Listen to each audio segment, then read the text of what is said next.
Hi friends, అందరికీ నమస్కారము. ముందుగా ప్రకృతి త్రిపులేట్ ఛానల్కి స్వాగతం, సుస్వాగతం. మరి మనందరి గురువైనటువంటి బ్రహ్మర్షి పత్రి సార్, అమ్మ స్వర్ణమాల పత్రి అమ్మ దివ్య ఆశీస్సులతో మనము ఆత్మాయనము అన్న బుక్ని చదువుకుంటున్నాము. దానిలో తృతీయ మరణము అన్న పాయింట్ గురించి చదువుకుందాం మాస్టర్స్. మరి మామూలుగా కన్నా 10 నిమిషాలు ముందుగానే ఆచార్య గారు వచ్చేసారు. ఇంకా ఇతను బ్రేక్ఫాస్ట్ చేస్తూ ఉన్నాడు. మరి ఆ వారం రోజులు ఏం చేశావు, మరి ఆ వివరాలన్నీ టేప్ చేయడానికి చాలా సమయమే పట్టిందట ఇతనికి.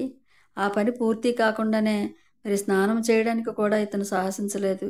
ఒకవేళ రాత్రి జరిగినవి మర్చిపోతానేమోనని, మరి కొంత భాగం పోతుందని అతను రాబోతేపటికి నేను రెడీగా లేకపోవటం గురించి ఆయనకు పట్టినట్లు లేదు. ముందుగా వచ్చినందుకు తానే సారీ చెప్పుకున్నారు.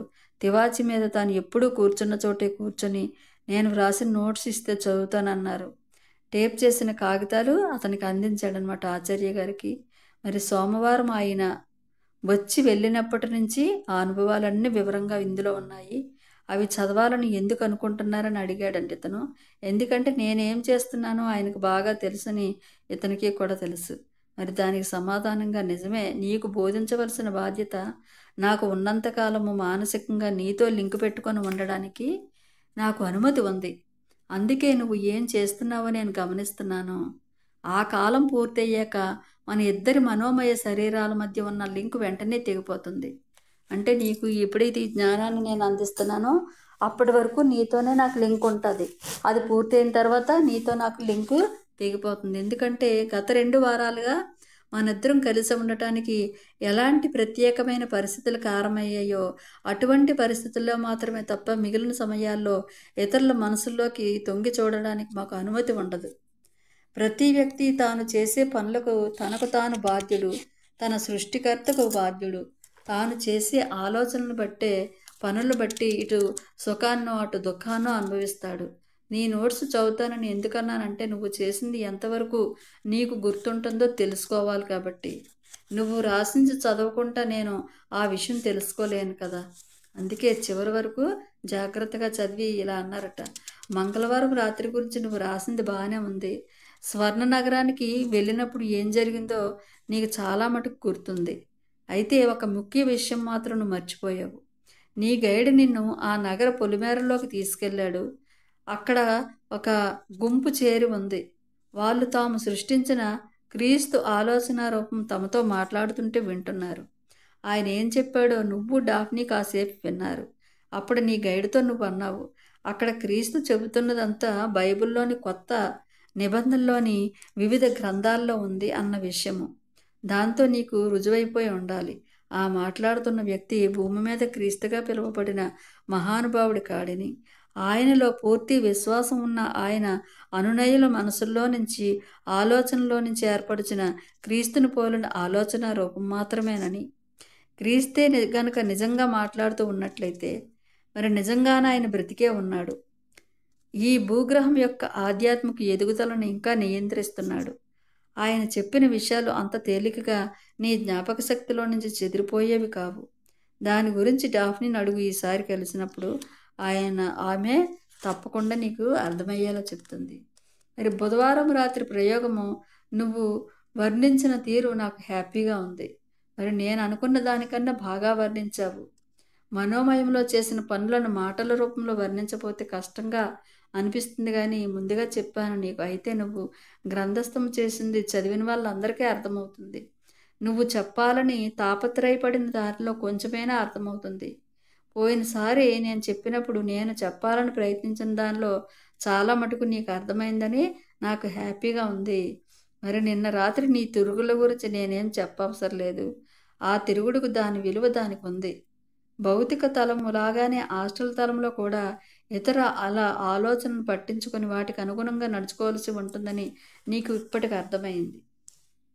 మరి నీ సంరక్షణలో ఉన్న మేరీ మళ్ళీ త్వరలోనే నిన్ను కలుస్తుందని నాకు తెలుసు. ఆమె ఎదుర్కోవలసిన ఎన్నో సమస్యలతో ఆమెకు సహాయపడడానికి నువ్వు ప్రయత్నిస్తావు.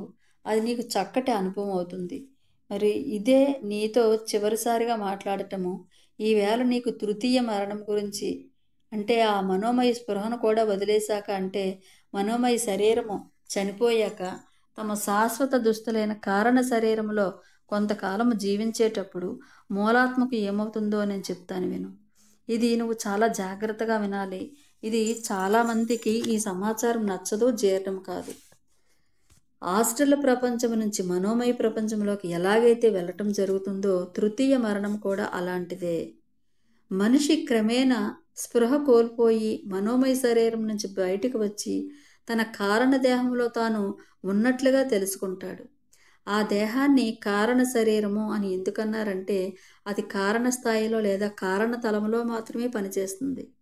మనోమయ ప్రపంచంలోని 6-7 తలాలే కారణ తలంలోని కారణ శరీరాన్ని మానవుని శాశ్వత శరీరంగా చెప్తారు. ఎందుకంటే ఆత్మ జంతు జన్మలను పూర్తి చేసుకుని ప్రత్యేకమైన మానవ ఆత్మగా ఏర్పడినప్పటి నుంచి ఈ కారణ శరీరం ఉంటుంది. ఈ కారణతలమే జీవుడికి సహజమైన ఇల్లు. ఆ జీవుడిలోని కొంత భాగము తక్కువ స్థాయి చైతన్యములో జన్మలు తీసుకుంటూ జీవుడు రకరకాల భౌతిక దేహాలలో మళ్ళీ జన్మలు తీసుకోవాల్సిన అవసరం లేకుండా ముక్తిని పొందడానికి అనుభవాన్ని గడిస్తూ ఉన్నంత వరకు జీవుడు కారణతలములోనే ఉంటాడు. అంటే గత జన్మలో ఆ మానవుడి గడించిన అనుభవం వచ్చి చేరటంతో కారణ శరీరము జన్మను మార్చేస్తుంది. అంటే గత జన్మ అనుభవాన్ని బట్టి మరుజన్మ ఉంటుందన్నమాట. ఇందుకే కారణ దేహాన్ని జ్ఞాననిధిగా చెప్పుకోవచ్చు. అంటే ఇక్కడ ఈ రిజర్వాయర్ను లేదా జ్ఞాననిధిని కదిలించి గత జన్మల అనుభవాల జ్ఞానాన్ని భౌతిక స్థాయికి తెచ్చుకోగలడు. దీనివల్ల కొత్త భౌతిక మెదడును పొందిన ప్రతిసారి గత జన్మల్లో నేర్చుకున్న కొన్ని విషయాల్ని ప్రతి జన్మలోనూ నేర్చుకోవాల్సిన అవసరం లేకుండా పోతుంది. ఎందుకంటే భౌతిక మెదడు కొత్తగా ఏర్పడింది కాబట్టి గత జ్ఞాపకాలు అస్సలుండవు. ఈ కారణం వల్ల పరిణితి చెందని వాడికన్నా పరిణితి చెందిన వాడికి లాభం ఎక్కువ.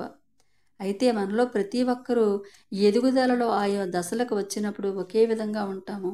మనం నేర్చుకోవలసిన అతి ముఖ్యమైన పాఠము మనం ప్రయత్నించి కష్టపడితేనే పురోగతి సాధిస్తాము. మరింత బాగా అర్థం చేసుకుని నువ్వు తెలుసుకుంటే ఈ విషయాలు మరింత ప్రాచుర్యం వస్తుంది. ఒక వాస్తవాన్ని మనలో అతి కొద్ది మంది మాత్రమే చూడగలుగుతారు. అసలు ఆత్మ అయిన జీవుడిలో భౌతిక స్థాయికి వచ్చి జన్మించే ఆత్మ ఏదైతే ఉందో అది అసలు ఆత్మలో ఒక చిన్ని భాగం మాత్రమే. అంటే జీవుడు అనబడే ప్రజ్ఞాత్మకు భూమి మీదకి జన్మించే ఆత్మ అంశాత్మ అవుతుందన్నమాట. జీవుడు ఈ ఆత్మకు తనకు చేతనైన విధంగా మార్గం చూపిస్తాడు. అయితే ఆత్మ తన సంకల్ప స్వేచ్ఛను బట్టి అనుసరిస్తుంది.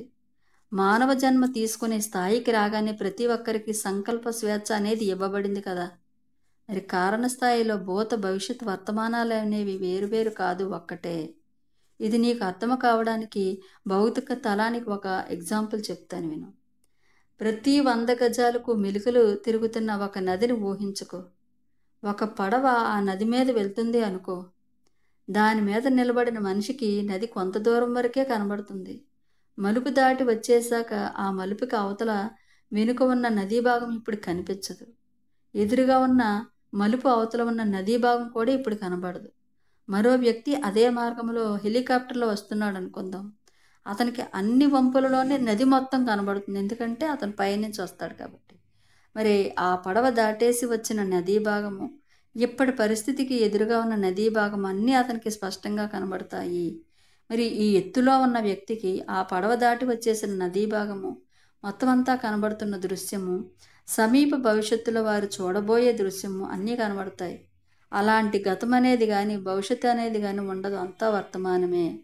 పరిణితి చెందనివాడు పడవ మీద నిలబడిన వ్యక్తి లాంటివాడు, పరిణితి చెందినవాడు హెలికాప్టర్లో ఉన్న వ్యక్తి లాంటివాడు.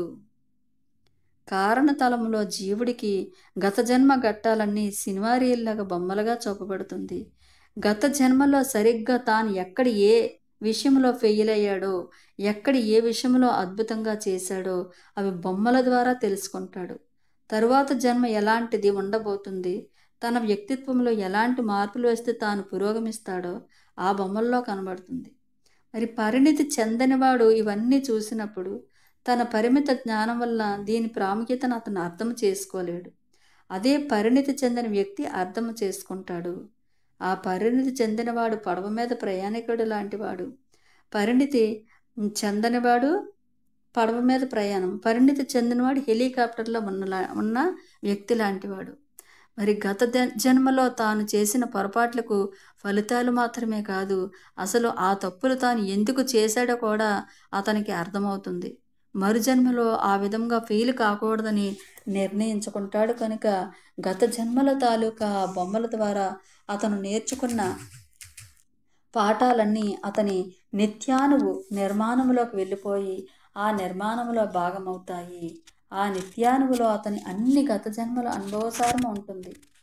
తరువాత జన్మలో సమయం వచ్చినప్పుడు, అటువంటి సమస్యల మీద నిర్ణయాలు తీసుకోవలసి వచ్చినప్పుడు అంతర్వాణి అతనికి వార్నింగ్ ఇస్తుంది. తన జ్ఞానం అంతా నిక్షిప్తం చేసిన తలం నుంచే జీవుడు మాట్లాడతాడు. రెండోసారి ఇటువంటి తప్పులు జరగకూడదని గట్టిగా చెబుతుంది. ఫలానా జాతిలో ఈసారి పుట్టడం ఎందుకు మంచిదో అని అతను గ్రహిస్తాడు. ఎందుకు మంచిదో అని అతను గ్రహిస్తాడట. అటువంటి పుట్టుక వలన తనకు అవసరమైన వాతావరణాన్ని పొందగలుగుతాడు. ఈ కారణం వల్ల అతని భావి జన్మను అతను చూపించినప్పుడు తన వంతు సహకారాన్ని తాను అందించకపోవటం అనేది ఉండదు. తనకు మంచి పురోగతిని కలిగించడానికి చక్కగా సరిపోయే జీవితమే తనకు అమరిందని అతనికి బాగా అర్థం తెలుస్తుంది. కాబట్టి అతి తక్కువ కాలంలో సాధించాలని ప్రతి జీవుడు కోరుకుంటాడు. మరి మూలాత్మ స్థాయిలో మనం గడిపిన కాలం అంతా మనం అందరం ఎంజాయ్ చేస్తాము. అయినా పరిణామ సూత్రాన్ని అంగీకరించి ఆ తలాన్ని వదిలి రావాల్సి ఉంటుంది. అక్కడి నుంచి వచ్చేయవలసిన టైం రాగానే వచ్చేయాలని అనిపిస్తుంది మనందరికీ. ఎందుకంటే ఇంకా మనల్ని మనం ప్రకటించుకోవాలని, సృష్టించాలని, అనుభవించాలని మనలో ఉన్న కోరికను మనం ఫీల్ అవుతాము. ఆ పరిణామ క్రమంలో ప్రగతిని కేవలం లెక్కలేనన్ని జన్మలు తీసుకొని భౌతిక ప్రపంచంలో జీవించడం ద్వారా మాత్రమే సాధించగలమని మనకు తెలుసు. మరి కారణ లోకస్థాయిలో ప్రధానంగా ఉండే ప్రకంపనలకు మనం పూర్తిగా ప్రతిస్పందించాల్సిందే.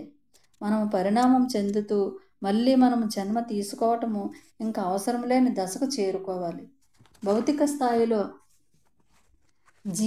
జీవితము నేర్పగల అన్ని పాఠాలను నేర్చుకునేశాక భౌతిక లేదా హాస్టల్ స్థాయిలకు చాలా అతీతమైన ఇతర తలాల్లోని కార్యకలాపాల వైపుకు మన దృష్టి మళ్ళుతున్నప్పుడు మానవ జాతి పట్ల వారికి ఉన్న ప్రేమ, పరిణామ క్రమంలో వారికి సాయం చెయ్యాలన్న కోరికల వల్ల పరిపూర్ణ దశకు చేరుకున్న మూలాత్మలు తక్కువ స్థాయి చైతన్య తలాలతో సంబంధం పెట్టుకుని ఉండాలని తమకు తామే నిర్ణయించుకుంటారు. మరి పునర్జన్మకు ఎలా దిగి రావటమో జరుగుతుందో చెప్పాను కదా. మరి నేను ఇంతకుముందు చెప్పిన పోలిక నీకు గుర్తుంటే అర్థం చేసుకోవడం నీకు కష్టం కాదు. నగ్నంగా ఉన్న మూలాత్మ మరోసారి బట్టలు తొడుక్కోవాలి. మరో విధంగా చెప్పాలంటే ఆయా చైతన్య తలాల్లో పని చేయగలగడానికి వీలుగా 3 కొత్త శరీరాలను తొడుక్కోవాలి. మొట్టమొదట ధరించవలసింది మనోమయ పదార్థము, అంటే మనసులో చేయబడిన శరీరాన్ని. ఇది లోపలి వస్త్రము లాంటిది. మరి ఈ మనోమయ శరీరాన్ని పొందటం కోసం మూలాత్మ తన నిత్యానం వైపు దృష్టి మరల్చుతుంది. ఈ మనోమయ శరీరాన్ని అతను తన యాత్రలో చివరి దశలో మనోమయ స్థాయిలో వదిలేస్తాడు. అయితే ఇక్కడ చిన్న తేడా.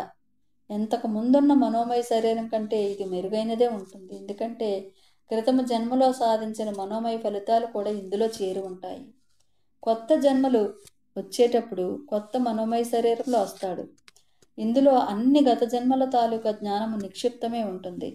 అయితే తాను ఇప్పటి వరకు నేర్చుకోవడానికి నిర్లక్ష్యం చేసిన అంశాల తాలూకా జ్ఞానం మాత్రం అందులో ఉండదు. అంటే మనుషుల మధ్య అంతంత తేడాలు ఎందుకు ఉంటాయో దీన్ని బట్టి చూస్తే అర్థమవుతుంది.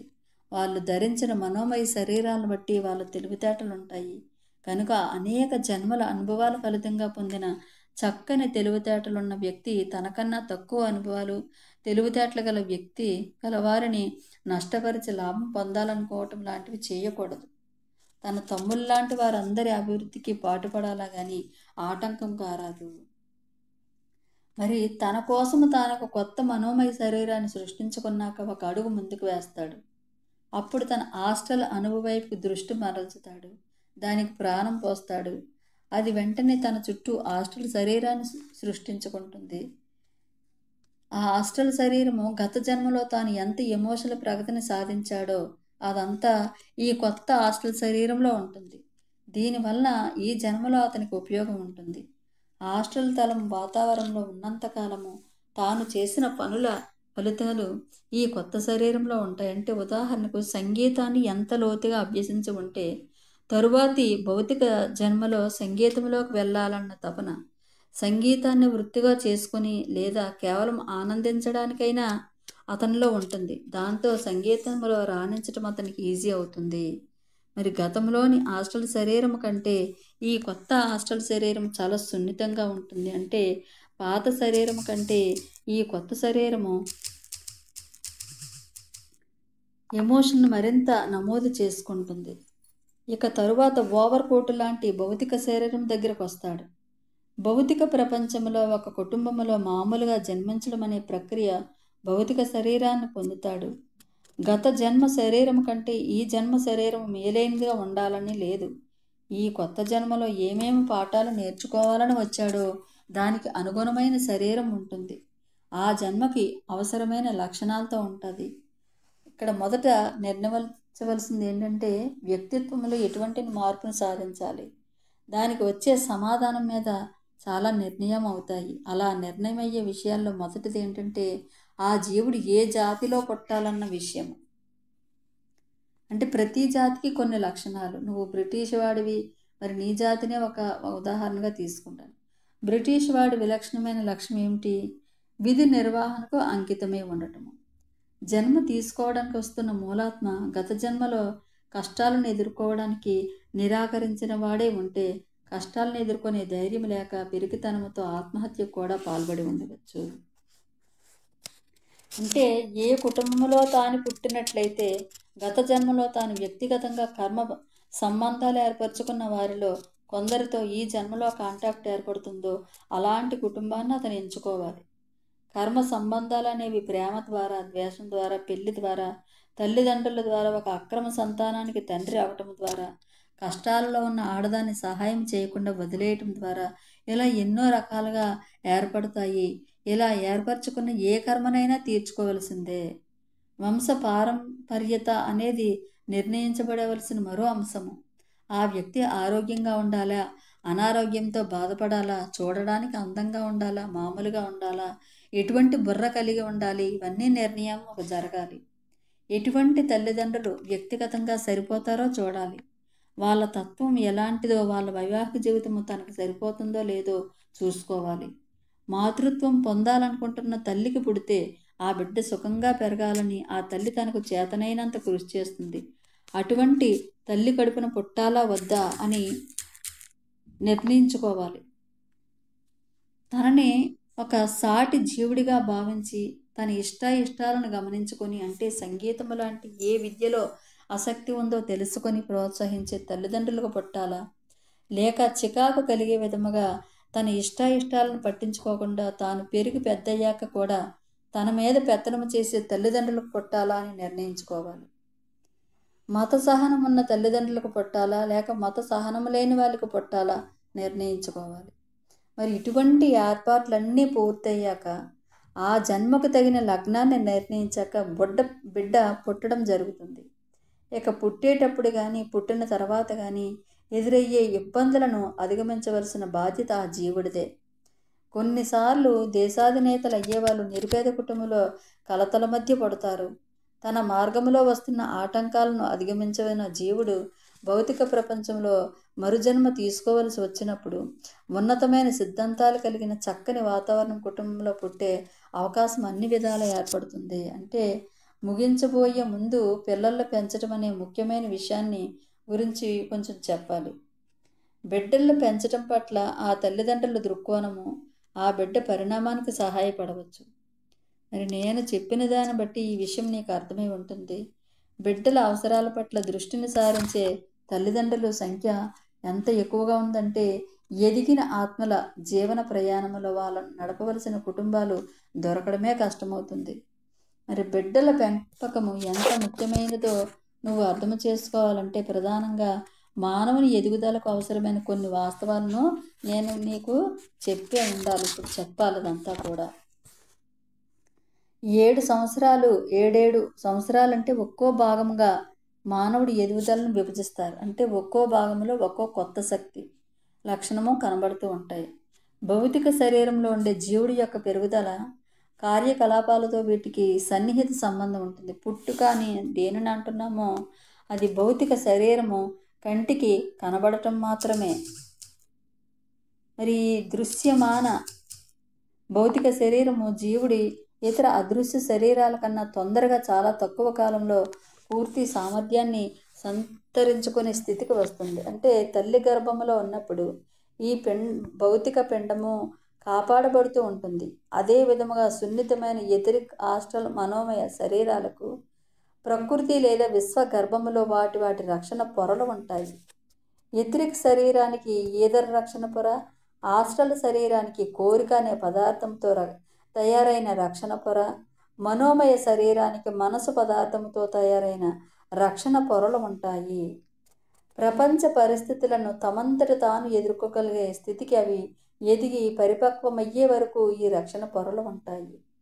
తల్లి గర్భస్థ పిండము త్వరగా పెరిగేలా ఎలా చేయలేమో అదే విధముగా ప్రకృతి గర్భములో ఉండే అభౌతిక శరీరాలైన ఎథరిక్ ఆస్ట్రల్ మనోమయ శరీరాల పెరుగుదలను సైతము తొందర పెంచే ప్రయత్నము చేయకూడదు. వాటి సహజ వేగముతో వాటిని ఎదగనివ్వాలి. తగిన వాతావరణంలో వాటిని పురోగనివ్వాలి. కాబట్టి తల్లిదండ్రులు తమ పిల్లలకు 21 సంవత్సరాలు వచ్చే వరకు మార్గదర్శకులుగా, సహాయదారులుగా, స్నేహితులుగా ఉండాలి. ఆ వయసుకు వాళ్ళు వచ్చేసరికి వాళ్ళ మనోమయ శరీరాలు తమ బాధ్యతలు తాము అందుకోవడానికి సిద్ధమవుతాయి. ఇప్పుడు ఆ బిడ్డ ఆత్మవిశ్వాసమున్న యువకుడిగా లేదా యువతిగా అవ్వాలంటే అంతవరకు తల్లిదండ్రులు అందిస్తున్న సహాయం కానీ నియంత్రణ కానీ మొత్తం ఆగిపోవాలి. ఆ తర్వాత ఆ బిడ్డడు అడిగితేనే ఆ తల్లిదండ్రులు అతనికి సలహాలు ఇవ్వాలి. తమకు ఎక్కువ అనుభవం ఉంది కనుక అలా కాకుండా ఆ బిడ్డని తల్లిదండ్రులు తమ స్వార్థము వల్ల కానీ మరేదైనా కారణం వల్ల కానీ తమ కొంగుకు ముడేసుకుంటే దానివల్ల ఆ బిడ్డకు హాని జరుగుతుంది, ఆ తల్లిదండ్రులకు హాని జరుగుతుంది. మనిషి ఎదుగుదలలో మొదటి 3 సప్త వర్షాల కాలంలో ఎదుగుదల ఎలా జరిగిందంటే మొదటి 7 సంవత్సరాల్లో ఎథరిక శరీరం పుట్టడము, ఒక సంపూర్ణ రూపాన్ని సంతరించుకోవటము జరుగుతుంది. మరి పల్లోడి కొత్త పళ్ళు వస్తూ ఉంటాయి. ఇక 7వ సంవత్సర కాలంలో అంటే యవ్వన దశకు చేరుకునే సమయంలో ఆస్ట్రల్ లేదా ఇచ్చా శరీరం ఏర్పడటము, పూర్తి రూపాన్ని సంతరించుకోవటం జరుగుతుంది.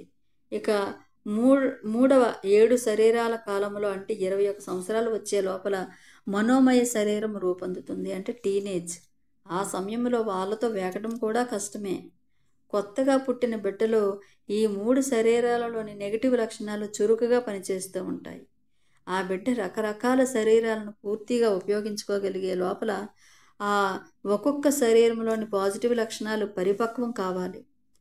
అంటే పుట్టిన మొదటి 7 సంవత్సరాల్లో ఈదరికి సంబంధించిన నెగిటివ్ పోలు వెంట పనిచేసే శక్తులు చురుకుగా ఉంటాయి. అందువల్ల ఆ వయసులో పిల్లలు దివ్య దృష్టితో చూడగలుగుతారు. ఆత్మలతో మాట్లాడే మీడియంలు ఎలా అయితే నెగిటివ్ లక్షణాలతో చూస్తారో ఈ పిల్లలు కూడా నెగిటివ్ ఫోర్సెస్ వల్ల నెగిటివ్ లక్షణంతో చూస్తారు. అందువల్లనే పసిపిల్లలకు సర్వసాధారణంగా ఆడుకునేటప్పుడు పెద్దవాళ్ళ కంటికి కనబడని ఆటగాళ్ళు ఉంటారు. వాళ్ళతో ఆడుకోవడానికి తరువాత అదే విధముగా ఇచ్చా శరీరంలో అంటే ఆస్ట్రల్ శరీరంలో నెగిటివ్ శక్తులు చురుకుగా ఉన్నంత వరకు ఆ పిల్లవాడు ఉదాసీనంగా ఫీల్ అవ్వగలుగుతాడు. ఆ సమయంలో ఎమోషన్లు వాడు స్వేచ్ఛగా బయటపెట్టినా అవి చాలా తక్కువ సమయం ఉంటాయి, ఎక్కువ కాలం ఉండవు. ఇక 3వ 7 ఏళ్ల కాలంలో అంటే 14-21 సంవత్సరాల మధ్య కాలంలో ఆ పిల్లవాడి ఇచ్చా ప్రవృత్తి కంట్రోల్ చేసే విధంగా ఉండదు, అల్లరి చిల్లరగా ఉంటుంది. ఆ వయసు పిల్లలతో వేగటము తల్లిదండ్రులకు చాలా కష్టము. వాళ్ళను అర్థం చేసుకుంటూ ఎంతో సహనంతో ఉండటం నేర్చుకోవాలి తల్లిదండ్రులు. మరి మనసు యొక్క నెగిటివ్ పోలు వెంట పనిచేసే శక్తులు చాలా సున్నితంగా గ్రహించేస్తారు ఆ పిల్లలు. ఇందువల్లనే వాళ్ళు చాలా తేలికగా అనుకరించేస్తారు. వాళ్ళకి నేర్పడం కూడా తేలిక. వాళ్ళలో పాజిటివ్ లక్షణాలు పూర్తిగా పెంపొందే వరకు వాళ్ళని అర్థం చేసుకుంటూ ప్రవర్తించాలి. పాజిటివ్ లక్షణాలు పూర్తిగా పెంపొందగానే జీవుడు తనంతట తాను నిలబడడానికి సిద్ధపడతాడు, ఆరాటపడతాడు. అతనిని ఇప్పుడు నిలబడనివ్వాలి. అతని వల్ల పొరపాట్లు జరుగుతాయి. మనమందరం పొరపాట్లు చేసిన వాళ్ళమే కదా. చేసిన పొరపాట్ల ద్వారా నేర్చుకోవటం అనేది ఒకానొక అతి ముఖ్యమైన విధానము. మానవుడు మొట్టమొదటిసారిగా భూమి మీద అవతరించిన రోజుల్లో తల్లిదండ్రుల నుంచి అతనికి సహాయమే అందేది కాదు. పరిణామ క్రమంలో ఇతరులకు సహాయం చేయగలిగినంత అనుభవం వాళ్ళకే లేదు. అయితే ఇప్పటి పరిస్థితులు వేరు. ఈనాడు తల్లిదండ్రులుగా ఉండటం అనేది ఒక సైన్స్గా పరిగణించబడుతుంది. అందరూ నేర్చుకొని తీరవలసిన ఉమ్, శాస్త్రం ఇది. ప్రతి ఒక్కరూ తెలుసుకొని నేర్చుకోవాల్సిన శాస్త్రం అంటిది. మరి చక్కటి ప్లాన్ ప్రకారం తల్లిదండ్రులు అయిన వాళ్ళు ఇద్దరు లేక ముగ్గురు పిల్లలు మాత్రమే కన్నవాళ్ళు, తల్లిదండ్రులుగా ఎలా ఉండాలో బాగా నేర్చుకుని సిద్ధంగా ఉన్నవాళ్ళు, అటువంటి తల్లిదండ్రులు పిల్లలకు తగిన మార్గదర్శకులా ఉండడానికి అవసరమైన జ్ఞానము. మానవుడు మొట్టమొదటిసారిగా భూమి మీద అవతరించిన రోజుల్లో, అంటే మానవుడు జంతు జన్మ నుంచి మనిషి జన్మగా అవతా తీసుకునేటప్పుడు అసలు ఇటువంటి సహాయమే ఉండేది కాదట. మరి తర్వాత తర్వాత ఆ క్రమంలో ఇతరులకు ఆ సహాయం చేయగలిగినంత అనుభవం వాళ్ళకేమీ లేదు. అయితే ఇప్పటి పరిస్థితులు వేరు. మరి ఈనాడు తల్లిదండ్రులుగా ఉండటం అనేది ఒక సైన్స్గా చెప్పుకోవచ్చు. అందరూ నేర్చుకోవాల్సిన శాస్త్రం కూడా ఇది. అంటే చక్కటి ప్లాన్ ప్రకారము తల్లిదండ్రులైన వాళ్ళు ఇద్దరు లేక ముగ్గురు పిల్లలు మాత్రమే కన్నవాళ్ళు తల్లిదండ్రులుగా ఎలా ఉండాలో బాగా నేర్చుకొని సిద్ధంగా ఉన్నవాళ్ళు, అటువంటి తల్లిదండ్రులు పిల్లలకు తగిన మార్గదర్శకులుగా ఉండడానికి మరి అవసరమైన జ్ఞానంతో సిద్ధంగా ఉంటారు. మరి పిల్లలు తమకు ఇవ్వబడిన బొమ్మలు కాదు, తమకు ఇష్టం వచ్చినట్లు వాళ్ళని ఉపయోగించుకోవడానికి అని తల్లిదండ్రులు ఇక్కడ అంటే వాళ్ళ ఇష్టానుసారం మనం వదలటం లేదు, వాళ్ళని గట్టిగా పట్టుకొని మనకు నచ్చినట్టుగా వాళ్ళని పెంచాలని చూస్తున్నాము. మరి అంతేకాదు పిల్లలు తమ తోటి జీవులను వాళ్ళని జాగ్రత్తగా చూసుకుంటూ తగిన మార్గదర్శకత్వాన్ని అందివ్వటం కోసము తమకు వాళ్ళను విశ్వశక్తులు అప్పగించాయని ఆ తల్లిదండ్రులు గ్రహించాలి. ఇలా సాటి జీవులకు తగిన మార్గదర్శకత్వాన్ని ఇవ్వడం అనేది మానవ జాతికి ఇవ్వబడిన ముఖ్యమైన పనుల్లో ఒకటి. మరి ఇది తల్లిదండ్రుల బాధ్యత కూడా అవుతుంది. మామూలుగా ఆడపిల్లలందరూ కూడా పెళ్లి చేసుకోవాలని తమకంటూ ఒక ఇల్లు పిల్లలు ఉండాలని అనుకుంటారు. ఇది మంచిదే. ఎందుకంటే పుట్టిన బిడ్డ తనను ప్రేమించే తనను కావాలని కోరుకొని ఇంట్లో పెరగటము చాలా ముఖ్యము. చక్కని సమర్థమైన గృహిణులుగా ఉండాలంటే ఆడపిల్లలకు పెళ్లికి ముందు నుంచే ఇంటిని ఎలా చక్కదిద్దుకోవాలి, దైనందిన జీవితం ఎలా ఉండాలి అనే విషయాల మీద దృష్టి ఉండాలి. ధనాన్ని సద్వినియోగం చేయటం తెలుసుకోవాలి. పుష్టికరంగా ఆహారము ఏది తయారు చేయాలి, ఎలా వండాలి, మరి తగినంత విశ్రాంతి ఉండాలి, నిద్ర, మరి అన్నిటి గురించి అర్థము చేసుకోవటము, స్వచ్ఛమైన గాలి వెలుతురుల వల్ల ప్రయోజనాలు తెలుసుకొని అప్పుడు చక్కగా ఆ లైఫ్ అద్భుతంగా ఉంటుంది. మరి అయితే చక్కని తల్లులు కావాలంటే వాళ్ళు ఇంకా లోతుగా తెలుసుకోవాలి. అప్పుడే ప్రకృతి రహస్యాల్లోకి చొచ్చుకొని పోవటం మొదలు పెడతారు. మరి ఏ అధ్యయనంలో ఆడపిల్లలు ఒంటరిగా ఉండకూడదు, కుటుంబ బాధ్యతలను తల్లిదండ్రులు సమానంగా పంచుకోవాలి కదా. ఇద్దరు ఎవరి పాత్ర వాళ్ళు పోషించాలి. పిల్లల పెంపకంలో తమ బాధ్యత వాళ్ళు నిర్వర్తించాలి. మానవుని ఎదుగుదల గురించి కనీసం కొంచెమైనా అధ్యయనం చేసి వ్యక్తిగతమైన త్యాగాలు చేయడానికి సిద్ధంగా ఉన్న తల్లిదండ్రులు మాత్రమే తెలివైన తల్లిదండ్రులుగా కాగలుగుతారు.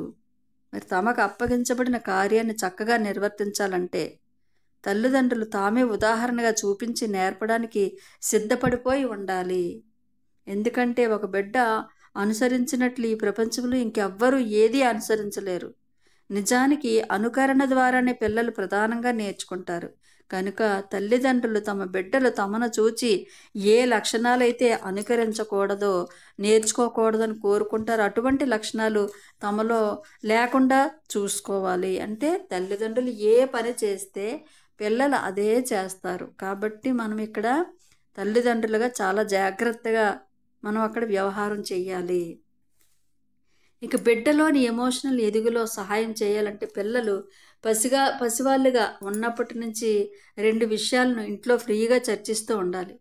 1 శృంగారము, 2 మతము.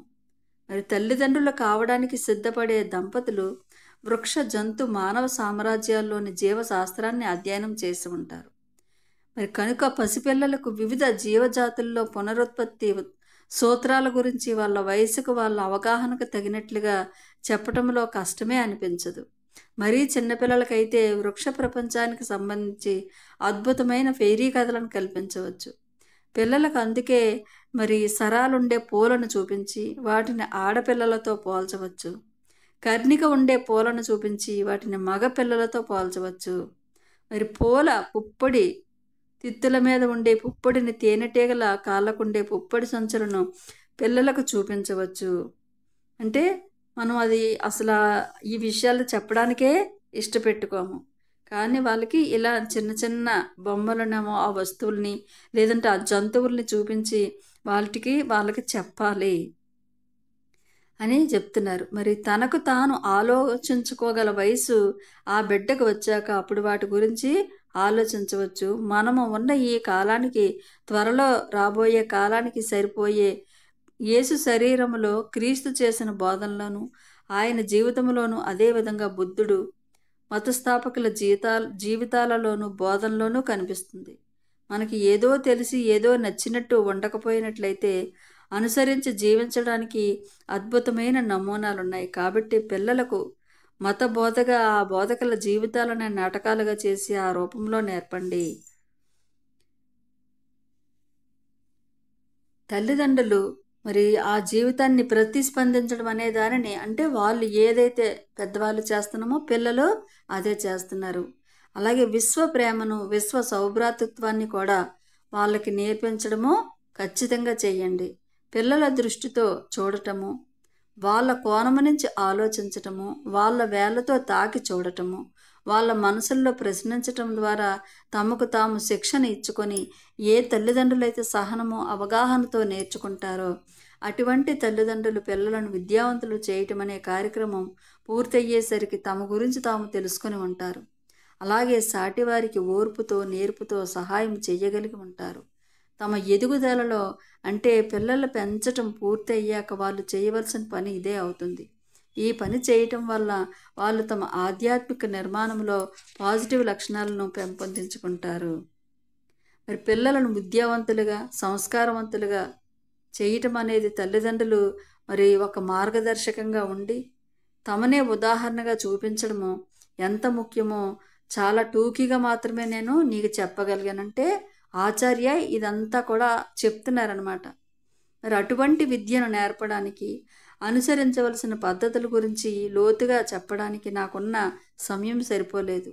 ఈ కొద్దిపాటి సమయంలో నేను చెప్పవలసిందంతా ఈవేళ ప్రపంచంలో ఇటువంటి విద్యకున్న అవసరము, అర్జెన్సీ ఇంకే కాలంలోనూ లేకపోయింది. తల్లిదండ్రులు తమ బాధ్యతల నుంచి తప్పించుకుంటూ పోయినట్లయితే సరైన తల్లిదండ్రులుగా ఉండే కార్యాన్ని చేపట్టడం కోసము, తమ ఆనందాలను త్యాగం చేయడానికి సుముఖముగా లేకపోయినట్లయితే, ఇప్పుడు ఉన్నటువంటి విచ్ఛిన్నమైపోయిన కుటుంబాలు ఇంకా ఉన్నట్లయితే, ఈ పనికి అవసరమైన ప్రేమ, అవగాహన లేకపోయినట్లయితే అప్పుడు ఒక విషయం గురించి ఆలోచించాలి. ఎందుకంటే సుక్షితులైన అవగాహన కలిగిన వారి ఆధ్వర్యంలో కానీ ప్రత్యేక సంస్థల్లో వయస్సుల వారీగా పిల్లలు పెంచితే ఈ సమస్యకు తెలివైన పరిష్కారం అవుతుంది. మనము ఈ ప్రపంచానికి అనుకోకుండా యాదృచ్ఛికంగా రాలేదని నీకు తెలుసు. అందుకు నాకు సంతృప్తిగా ఉంది. అంటే ఇక్కడ పిల్లలు ఒక సంస్థలో పెరగాల, లేకపోతే ఇంట్లో పెరగాల, లేకపోతే అని మనం మాట్లాడుకుంటాం. అయితే బిడ్డలు ఇంట్లోనే పెరగాలన్న వాదాన్ని పరిగణించేటట్లయితే తల్లిదండ్రులు తెలివిగల వాళ్ళు, తెలిసిన వాళ్ళు అయి ఉండేలా జాగ్రత్తలు తీసుకోవాలి. మనం అనుకుంటాం వీడు హాస్టల్లో వేసేస్తాము, లేదంటే ఇంట్లోనే ఆలోచించుకుంటాం కదా, దాని గురించి చెప్తున్నారనమాట. మరి భూమి మీదకి మనం మామూలుగా రాలేదు, ఒక పని మీద వచ్చామంటే జనన మరణ చక్రము గురించి విముక్తులము కావడానికి అవసరమైన అనుభవాన్ని గడించాలంటే భౌతిక తలములో లెక్కలేనన్ని జన్మలు తీసుకోవాలి. మరణం అంటే ఈ లోకంలో చాలామంది భయపడతారు. మరణం అంటే ఒక చైతన్య స్థాయి నుంచి మరో చైతన్య స్థాయికి మారడమేనని, ఒక్కోసారి అలా మారే సమయంలో కొంత శారీరక బాధ ఉన్నప్పటికీ దాని గురించి ఎవరూ భయపడకూడదని ఇప్పుడు నీకు తెలుసుకున్నావు, నువ్వు రుజువు చేసుకున్నావు. ఎందుకంటే జీవితంలోని కొందరికి కష్టాలు ఉంటాయి, కొందరికి సుఖాలు. ఏ విధాత నిర్ణయించి కలిగించేది కాదు. ఈ అసమానతలకు కారణము ఆయా వ్యక్తులు పరిపూర్ణత వైపుకు జరిగే తమ ప్రయాణములో అప్పటికి ఏ స్థితికి వచ్చి ఉంటారో అనే దానిని బట్టి లేదా గత జన్మల్లో వాళ్ళు చేసిన తెలివి తక్కువ పనులు బట్టి ఉంటుంది. మరి ఈ తలములో నువ్వు చేసే ఏ పని నిష్ఫలంగా కాదు అని నువ్వు గ్రహించావు. ప్రతి జన్మ చివరలో నీ పనుల అనుభవాల పంటను నీ వెంట తీసుకువెళతావు. అది నీ నిత్యానువులో భాగమవుతుంది. నువ్వు ఇంతవరకు తెలుసుకున్నదంతా ఈ నిత్యానువులో నిక్షిప్తమై ఉంటుంది. ఈవేళ నేను వెళ్ళిపోయాక ఇక మళ్ళీ నీ కర్మకు నువ్వే బాధ్యుడు అవుతావు. డాఫ్నీతో నువ్వు మళ్ళీ ఏర్పరచుకున్న సంబంధాన్ని అలాగే కొనసాగిస్తావు అనుకుంటాను. ఎందుకంటే నువ్వే ఆమెకి ఎన్నో విషయాల్లో సహాయం చేయగలవు. అలాగే ఆమె నీకు కూడా ఎన్నో విషయాల్లో హెల్ప్ చేస్తుంది. మరి రాబోయే జన్మలో మీరిద్దరూ కూడా కలిసి పనిచేయవలసి ఉంది. ఇప్పుడు మీరిద్దరూ ఒకరినొకరు ఎంత బాగా అర్థం చేసుకుంటే భౌతిక తలంలో మీరిద్దరూ కలిసి బ్రతికే జన్మలు తీసుకున్నప్పుడు అంత బాగా ప్రగతిని సాధించగలుగుతారు. ఈ జన్మ ముగించుకొని నువ్వు పైలోకానికి వెళ్ళే లోపల ఈ భూమి మీదనే నిన్ను ఆకర్షించే వ్యక్తి నీకు తారసపడవచ్చు. ఆమెను పెళ్లి చేసుకోవాలని కూడా నీకు అనిపిస్తుంది. అలా జరిగితే నువ్వు ఏం చేయాలనుకుంటున్నావో డాఫ్నీకి ముందే చెప్పు. చెప్పకపోతే అది మోసం అవుతుంది. మోసం చేస్తే ఫలితాన్ని అనుభవించవలసి ఉంటుంది. ఆ ఇద్దరిలో ఒకరు ఆస్ట్రల్ ప్రపంచంలోనూ మరొకరు భౌతిక ప్రపంచంలోనూ ఉన్నా సరే మోసము చేయటము చాలా తెలివి తక్కువ పని. దానివల్ల కష్టాలు పడతావు. పాపాన్ని పూర్తిగా నశింపచేసుకోవడానికి అనేక జన్మలు తీసుకోవలసి ఉంటుంది అని ఆచార్య ఇతనికి చెప్తున్నాడు అనమాట. ఒకవేళ నీకు భౌతికంగా నువ్వు బ్రతికే ఉన్నావు కాబట్టి నీకు ఎవరైనా ఒక స్త్రీ ఎదురైనప్పుడు నువ్వు ఆమెను పెళ్లి చేసుకుంటాను ఇక్కడ డాఫ్నీకి చెప్పు. లేకపోతే దానివల్ల నువ్వు కష్టాలు పడతావు. ఆవిడ్ని మోసం చేసిన వాడు అవుతావు. మరి చార్లెస్ నిన్ను ఎక్కువగా ఇబ్బంది పెడతాడని నేను అనుకోను. అతనికంటే నువ్వు వృద్ధాత్మవు అంటే అనుభవజ్ఞుడు కాబట్టి అతనికి సరైన మార్గాన్ని నువ్వు దేనిని ఊహిస్తున్నావో ఆ మార్గం వెంట నిన్ను అనుసరించటం అతనికి కష్టమవుతుంది. అయినా కూడా నువ్వు అతనికి సహాయం చేయగలుగుతావు. ప్రేమ చాలా బలమైన బంధాన్ని సృష్టిస్తుంది కనుక బహుశా రాబోయే ఒక జన్మలో అతనికి నీకు లింకు ఏర్పడవచ్చు. మేరీ విషయంలో బాధ్యతల్ని భుజానికి ఎత్తుకుంటా ఉన్న విషయము మర్చిపోవద్దు. ఆ బాధ్యత నిర్వహణ కష్టంగా ఉంటుందని నేను అనుకోను. అయినా కానీ బాధ్యతలను విస్మరించరాదు. వచ్చిన అవకాశాన్ని నువ్వే స్వీకరించావు కదా. మరి జిమ్ అంటుంటావే, ఈ హాస్టల్ సహాయకుని వల్ల నీకు ఎంతో ఉపయోగం ఉంటుంది. నీ వల్ల అతనికి ఎంతో ఉపయోగం ఉంటుంది. అందువల్ల అవకాశం వచ్చినప్పుడల్లా అతనితో స్నేహాన్ని పెంచుకో. నీకు ఇవ్వబడిన జ్ఞానము నీ ఒక్కడి ప్రయోజనం కాదని గుర్తుపెట్టుకో. అంటే నీకు ఇప్పుడు నేను ఏదైతే జ్ఞానాన్ని అందించానో అది నీ ఒక్కడి కోసము కాదు. అదృష్టవశాత్తు నీకు వచ్చిన అవకాశము రాని వాళ్ళ పట్ల నీకు బాధ్యత ఉంది. ఈ విషయాన్ని నువ్వు ఎప్పుడూ మర్చిపోవని నేను నమ్ముతున్నాను.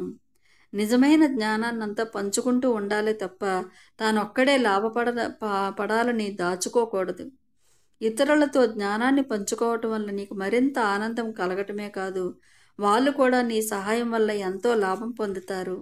ఈ జ్ఞానం అనే రొట్టె ముక్కను నువ్వు అందించిన వాళ్ళలో చాలామంది దీనిని తినడానికి ఇష్టపడరు. అంటే ఇటువంటి జ్ఞానము విని ఆచరణ చేయాలంటే అది కొంతమందికే ఇంట్రెస్ట్ ఉంటుంది, కొంతమందికి ఉండదు. అంటే నువ్వు అటువంటి వాళ్ళు నువ్వు అందించే జ్ఞానాన్ని పొందడానికి ఇంకా సిద్ధంగా లేరు.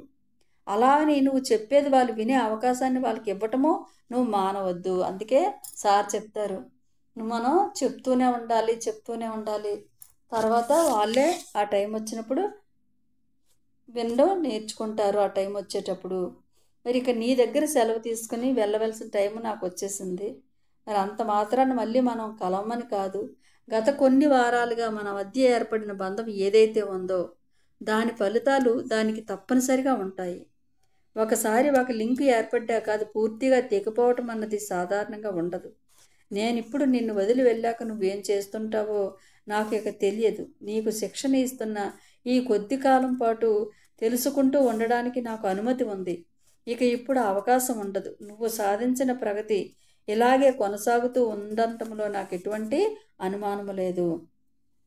ఇప్పటి వరకు నీకు జ్ఞానాన్ని నేను ఇచ్చాను కదా, ఇప్పటి వరకు నాకు పర్మిషన్ ఉంది నువ్వేం చేస్తున్నావో తెలుసుకునే అవకాశం. కానీ ఇప్పుడు నాకు ఆ అవకాశం లేదు. మరి భవిష్యత్తులో నీకు ఎప్పుడైనా నా అవసరం ఉందని అనిపిస్తే నాలాంటి ఆలోచన రూపాన్ని చాలా బలంగా తయారు చేసి నన్ను కలవాలన్న నీ కోరికను నీ చుట్టూ ఉన్న ఈదర్లోకి పంపించు. నీ పిలుపుకు నేను వెంటనే పలకకపోవచ్చు కానీ నేను దానిని అందుకున్నానని మాత్రం ఖచ్చితంగా అనుకో. అప్పుడు నా చేతిలో ఉన్న పని అయిపోగానే నేను నిన్ను కాంటాక్ట్ చేస్తాను. నిన్ను ఈ లోకంలో వాళ్ళను నా మాటలు అప్పుడప్పుడు విమర్శించాయి. అయినా నువ్వు నన్ను అర్థం చేసుకున్నట్లు ప్రవర్తించావు. నా నీ అవగాహనను నేను మెచ్చుకుంటున్నాను. నా మాట నమ్ము. నేను విమర్శించి బాధ పెట్టాలన్నది నా ఉద్దేశం కాదు అని ఆచార్య చెప్తున్నాడు అనమాట. మరి ఒక తత్వవేత్త ఒకసారి ఇలా అన్నాడట, శిష్యుడు ఎప్పుడు సిద్ధంగా ఉంటే గురువు అప్పుడు ప్రత్యక్షమవుతాడు. అది చాలా నిజము. ఎందుకంటే నీ కష్టాలు ఎటువంటివైనా నువ్వు ఎప్పుడూ ఒంటరిగా నిలబడిపోలేదు. తమ తరపున పనిచేసే వాళ్ళెన్నడూ గాలికి వదిలేయరు. నువ్వు చేసిన ప్రయత్నాల వల్ల కొందరు మహనీయులు నీకు తగిలారు. మన పురోగతికి అనుగుణమైన మార్గంలో మనల్ని నడపడానికి ప్రయత్నించే మహనీయులు వాళ్ళు. మరి వాళ్ళు అందించిన సహాయానికి నీ ప్రతిస్పందన వల్ల నువ్వు వాళ్ళకు మరింత చేరువ కావడానికి సాధ్యపడింది. మా పరిమితులు, మా కష్టాలు వాళ్ళకు తెలుసు. వెంటనే వాళ్ళు సహాయం కావాలని మనం కోరే కోరిక కోసం వాళ్ళు ఎదురు చేస్తూ ఉంటారు. వాళ్ళు ఏ ప్రశాంతత కోసమైతే అంత కృషి చేస్తున్నారో ఆ ప్రశాంతత నీలో ఉండుగాక. మానవజాతి బరువును తేలికపరచాలని ఎవరైతే ప్రయత్నిస్తున్నారో వాళ్ళందరికీ ప్రశాంతత చేకూరుగాక అని ఆచార్య చెప్పి అతను సెలవు తీసుకొని వెళ్ళిపోయారనమాట. Okay, thank you so much master. మరి మనం ఆత్మాయనం అన్న బుక్ని పూర్తి కంప్లీట్ చేసుకున్నాము ఈ రోజుతో. మరి దానిలో అన్నీ కూడా అద్భుతమైన పాయింట్స్ ఉన్నాయి. ఫస్ట్ ఏంటి అంటే ఒక హిందూ గురువు, అలాగే ఆ హిందూ గురువు అన్నది వచ్చి ఈ చార్లెస్ చనిపోగానే చార్లెస్ అన్నయ్య ఒక దుఃఖంతో బాధపడుతుంటే ఈ హిందూ గురువు అన్నది ఒక ఆత్మ వచ్చి ఇతనికి ఒక అంటే ఈ నాలెడ్జిని ఆత్మ యొక్క ప్రయాణం ఎలా ఉంటుంది అని, అంటే నీ తమ్ముడు ఇక్కడ భూమి మీద చనిపోయాడని నువ్వు బాధపడుతున్నావు కదా, నీకు సూక్ష్మ శరీర యానము హాస్టల్ ట్రావెల్ చూపించి నీ తమ్ముడు అక్కడ ఎలా ఉన్నాడో నీకు చూపిస్తానని మొత్తం అదంతా చూపించి ఆ కింద ఎలా ఉంటామో పైన కూడా అలాగే ఉంటాము అని ఇదంతా కూడా హాస్టల్ ప్రపంచము, మరి లండన్ మొదటి హాస్టల్ ప్రయాణము, హాస్టల్ ప్రపంచ భూమికలు, అక్కడ దేవా సామ్రాజ్యం ఎలా ఉంటుంది, మరి అలాగే మరి మనిషి 1వ తలము 2వ తలము 3వ తలము ఇవన్నీ ఒక్కొక్క తలములో ఎలా ఉంటుంది, అలా మళ్ళీ ద్వితీయ మరణము కర్మ సిద్ధాంతం అంటే మనము ముందుగానే డిజైన్ చేసుకొని వచ్చి ఇప్పుడు మన లైఫ్ ఆ విధంగా ఉంటుంది. అలాగే ఇక్కడ భావనామయ ప్రపంచము మనోమయ ప్రపంచము వాటన్నిటి గురించి కూడా ఆ హిందూ గురువు ఇతనికి చెప్తాడనమాట. మొత్తం ఈ స్టోరీ అంతా కూడా నా ఆత్మ యొక్క ప్రయాణము ఈ విధంగా ఉంటుంది. నేను ఈ జ్ఞానాన్ని నీకు అందించాను. మరి అలాగే నువ్వు కూడా ఈ జ్ఞానానికి అందరికీ నేర్పించడానికి ప్రయత్నము చెయ్యు. నువ్వు చాలా వెరీ గుడ్, అద్భుతంగా నేర్చుకున్నావని అతను వెళ్ళిపోతాడు. అంటే మన ఆత్మ ఏ విధంగా ప్రయాణం చేస్తుంది, మనము బ్రతుకున్నా సరే సూక్ష్మ శరీరయానం చేసుకోవచ్చు. కింద భూలోకంలో ఎలా అయితే మన జీవితం ఇక్కడ సాగుతుందో, మనం ఏదైతే మరి ఏ విధంగా మన లైఫ్ సాగుతుందో పైన కూడా ఆ విధంగా నువ్వు ఎంజాయ్ చేయొచ్చు ఒక ఆలోచన ద్వారా, ఒక ఊహ ద్వారా అని ఈ బుక్ యొక్క సారాంశము. Thank you so much masters. మళ్ళీ నెక్స్ట్ బుక్లో మళ్ళీ మనం కలుద్దాము.